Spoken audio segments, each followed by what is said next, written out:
انا تعبانه. ايه يا دكتور؟ ايه يا حبيبتي عامله ايه؟ وحشتيني. حضرتك نسيت تقولي احط العلاج في انهي خرم؟ في الفتحه اليمين. طب والشمال؟ لا الشمال هتبقى غلط، لان هو انت كان عندك مشكله في ايه؟ عشان انا مش فاكر. كان عندي 2 مشكلتين، مشكله البواسير اه وعندي مناخيري بتحرقني قوي. احنا بنتكلم دلوقتي على المناخير، عايزين نوضح. الجيوب الانفيه يا دكتور. بصي هنتخيل ان دي المناخير اهي. تمام. عندنا هنا حاجب، الحاجب ده عندك فيه انعواج. اه تخيلي معايا ان البربور بيتحشر في الحته دي. الله يقرفك.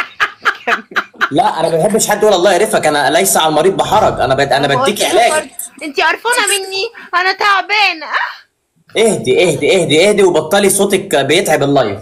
هتاخدي القطره في الفتحه دي، حطها يلا. الفتحه الشمال. تمام. والفتحه اليمين هتلاقيها اتسلكت لوحدها، لان انت عندك غضاريف متضخمه، لكن بالنسبه للبروستاتا هو ما فيش الا مكان واحد بس اللي هناخد فيه العلاج. اعطس يمين ولا طب لما اجي اعطس يا دك، اعطس يمين ولا شمال؟ لا اعطسي فوق كده، اعطسي وانت فوق عشان خاطر ما فيش حاجه تنزل من القطره اللي انت حطاها. طب طب اقول لك. قولي. طب انت ما فدتنيش برضه يا دك في مشكله في البواسير بتاعتي، وجعاني قوي. ما انا قلت لك ان شاء الله وديتك الادويه بتاعتك وقلت لك انك انا واكله قرن شطه كبير قوي فرنساوي.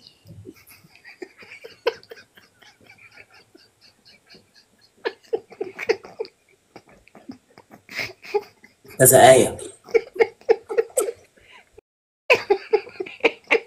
هو واكله شطه. ماشي واكله شطه، انا قلت لك المواسير بنعمل. هشرحها لك اخر مره عشان مش هتكلم عن الموضوع ده تاني يا جماعه. طب اوكي. دي وقفتك بالجنب. الاستاذه اللي جنبك دي اعملي لها ميوت عشان ضحكتها مستفزه قوي. دكتور هو وعندنا هنا المؤخره. تمام. المؤخره الغريبه دي. احنا يا آية بنعمل لك استئصال. بنشيل لك الجزء ده. طب استني. تمام. هتواجهي في البدايه صعوبه انك مش هتعرفي تقعدي، لكن بعد كده الدنيا هتبقى كويسه عندك. البوزز والبواسير مكانها جوه. حضرتك يا دكتور انت شايل الجزء البوزز والبواسير اصلا مكانها جوه.